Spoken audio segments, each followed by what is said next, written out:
Well, good evening, everyone, and welcome to the Raymore City Council work session for Monday, April the 6th, 2026.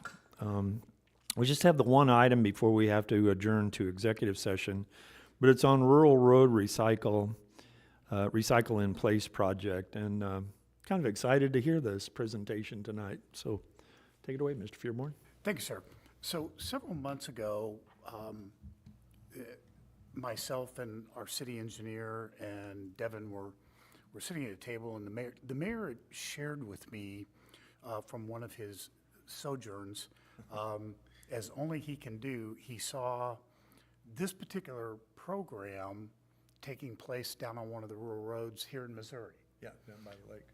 And so, again, as only he can do, he got out of his vehicle, and he was actually about this close to being under the vehicle videoing as they were doing this particular process. There's like steam coming out of places on the truck, and he's right up next to it. So we kind of finished watching it, and then everybody's sitting around the table, and Devin actually goes, "Hey, you know what? That might really work." And sure enough, he's been doing all the research on all this with support from Mr. Salisbury.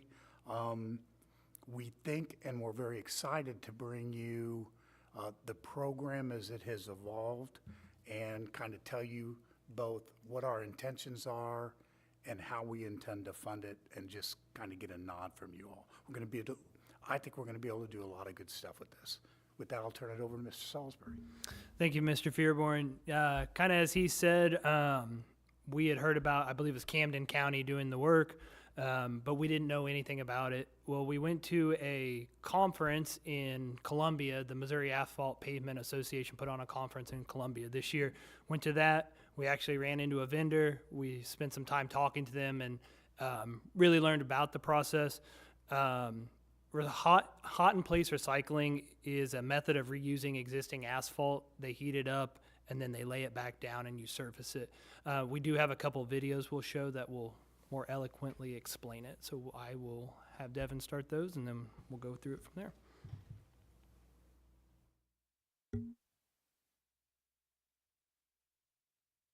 By the way, What is we're just hot-in-place weeks away from a recycling, new and how does it help? projector. Hot-in-place recycling is a pavement preservation process that uses heat to improve the first 1.5 inches of dying pavements, all while staying under budget. Let's start in the lab. We start in the lab by taking cores of the existing roadway to ensure it is a candidate for the HIR process. We run standardized tests to define several key mix design properties, which determines the feasibility of the process on your roadway.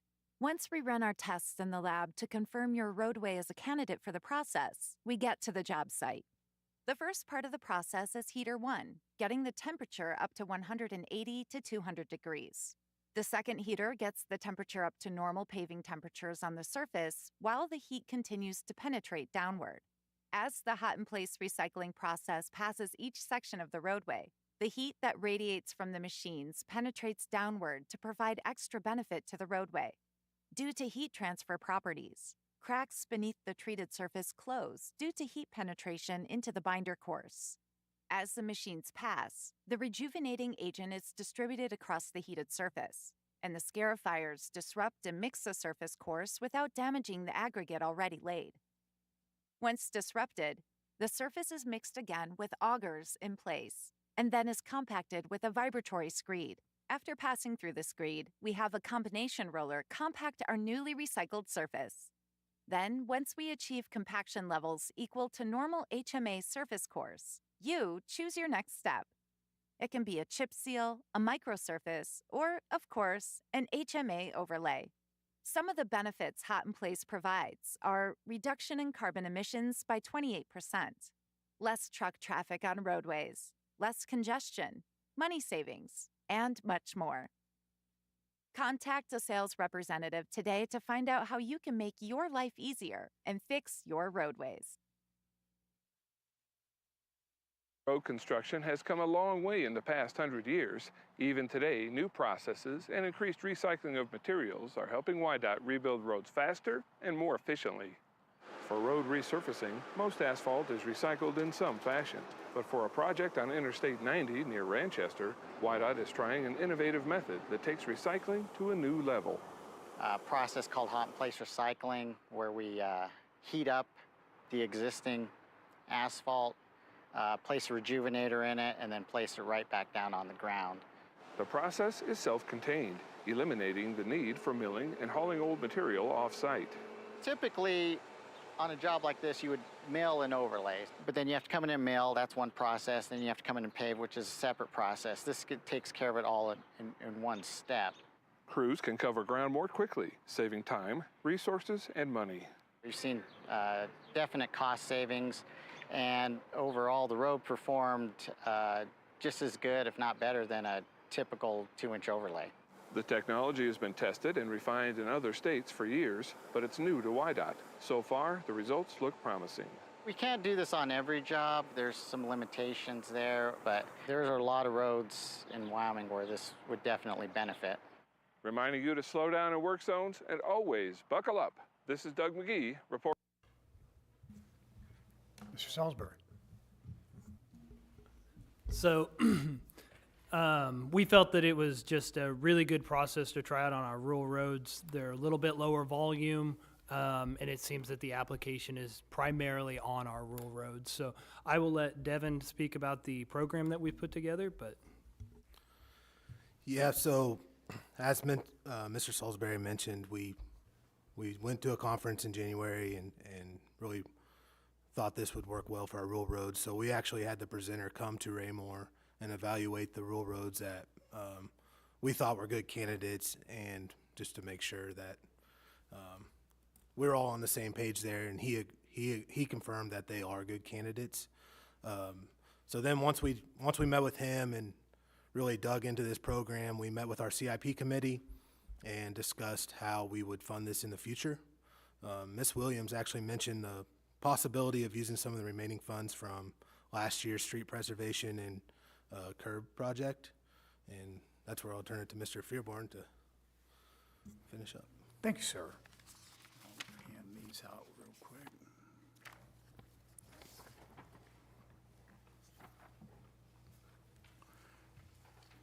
So, Mr. Salisbury, if you could lead me off with a real quick price comparison associated.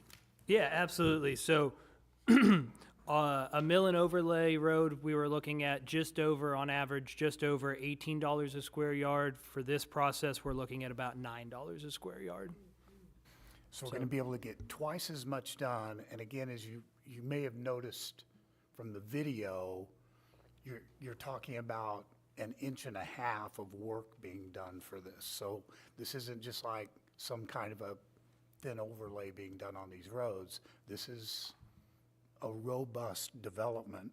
So the fiscal year 2020, the council is aware, we've had some favorable bids, came in 25. Same thing so far with 26, but just looking at 25 right now, the street preservation program number 471 ended up with a total, as you can see from there, remaining budget within there of $178,451. The fiscal year 25 curb project ended up with a total surplus after all the work was done that had been proposed of $446,087. All of those funds, as you can see, especially in the transportation fund and the capital improvement sales tax fund, can be used for this type of work. So it's a direct application, basically for a total of just under about $570,000 that can be used for this program. If we assume that there is going to be a portion of this that is going to help with the stormwater control, rather than having the falling off edges on this, we'll also be able to use the $57,000 within that particular fund for a total of $624,539 that could be spent on this project, and again, getting twice the work done. With that, I'll turn it back over to you all. So once we kind of dove into all that and got that sorted out, we kind of started working on putting our project together. they're separated out. So just pass them. Well, there's too many, but That's all right. I think that. So the reasoning on the rural roads is just to trying to see this, make sure it works, and then at the potential, could this expand to more of our roads? Is that the game plan? Every application we have seen has been on rural roads, typically uncurbed roads. The company we spoke with did say that you can do it on curbed roads. There's an extra step to it. We felt that our residential overlay program had a good footing this year, and so we were trying to address large quantities of road with a more cost-effective solution. We definitely plan to see how it holds up over the coming years, though, and possibly do it on some of our curbed roads. I think you'll notice the roads that he has outlined in red here are those that are fairly low trafficked areas, and some of them are kind of just within their own neighborhood that really has a light traffic on their surface. So it'd give us an opportunity to watch that over time, but yet give them a new surface for their roads within their subdivision. Correct. So the project we put together is approximately 60,000 square yards of asphalt, about 10 lane miles of road. In comparison, I think our street preservation project's about 13 lane miles of road total. So nearly the same amount of road for half the price. As Mr. Fearborn had me point out, it's $18 a square yard to overlay them. It's $9 a square yard for this program. With the 60,000 square yards, it's about a $500,000 savings over just milling and overlaying these roads. In addition to the savings, as they kind of pointed out in the videos, it can have a effect to heal some of the cracking underneath, and it won't reflect back through the road. So it does have a benefit in that way as well.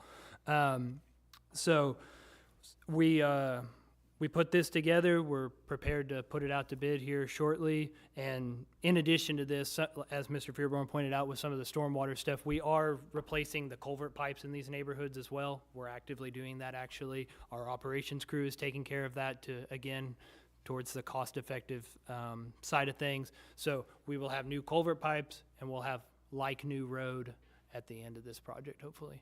That kind of concludes our presentation, but we're happy for any questions. Yeah, anybody have any questions about the project? Sonia? Just a quick question, doesn't really matter, I'm just curious, are there several different companies around who do this, or is it pretty much just one in the area? We were told that in the Midwest, there's two companies. I believe one is out of the Wichita area and the other is around Chicago. So, That's the one I saw them. do correct. that. And they're actually the vendor we spoke with at the conference. They did the presentation and they're who came out. We are still putting it out for an RFP, so anybody would be able to bid on it. Okay, excellent. Yes, Kevin? We use recycled asphalt on our mill and overlay, right? Because I can remember, is it 30% or something like that? Okay. So technically, this would be using what's down there, and then whatever's needed to put on there would actually be 30% recycled as well. Correct. And I guess we didn't mention that. So they will heat up the asphalt, they will tine it, recycle it, relay it, and then you have to put a surface coating on it. We are working with another company to put effectively a micro surface on it. So it will not actually be asphalt on top. It will just be a micro surface is what it would be. So, and the only intention for that is to seal up any pores that show up in the road. When you mix up the road, it puts a lot of voids on the surface, and you want to seal those up for the winter. Good question. And all of the engineering department understands that under no circumstances are they even allowed to use the infamous chip and seal word for that final surface here. Right. So microsurface is the best application to put on top of something that you've already rejuvenated 1.5 inches. Absolutely, yeah. Yeah, it's out there on Hubach, it's actually held up pretty well. Okay. Or North What we Castle, would yes. be, if we don't see any no nods here, the intention would be you all, the next time you will be seeing this is you'll have your choice whether to approve or disapprove both the program and the bid that comes in. Okay. Everybody good? Right, yeah, Tom? So on these low intensity, these low traveled roads you're picking from to use, are some of those roads, some of older roads that are actually really in dire straits of being replaced, so it's a kind of a 2+ to go in there and try it out and give some roads that long-term need to be done. Correct. Yeah, all of the roads that we selected are in need of repair. The challenge with rural roads is that you'll have several miles with only a few houses. Yeah. Not that they're any less important, but we're trying to find a cost-effective way to serve a limited number of residents. Yeah, that way you come and actually get two things done at once. You try that out, you take care of roads you're really in dire need, and they're low-impact roads at the same time. Okay, that makes sense. Anyone else? Okay, thank you very much. Thank you very much. Looking forward to hopefully getting this thing approved and we can move forward with it. All There's right, well, there's no is there one in the anything under other that anybody has this evening? Otherwise, we'll move into executive session. Anything else? Okay, I'd entertain a motion to go into executive session. Mr. Mayor, Mr. Mrs. Mayor, Delroy. I move that we go into executive session to discuss litigation matters. Thank you, ma'am. Is there a second? Second. Thank you. Motion's been made and seconded. Could I have the roll call, please? Councilmember Abdel Gawad? Yes. Councilmember Burke? Yes. Councilmember Ingert? Councilmember Barber? It's unanimous. We'll now move into executive session. Thank you.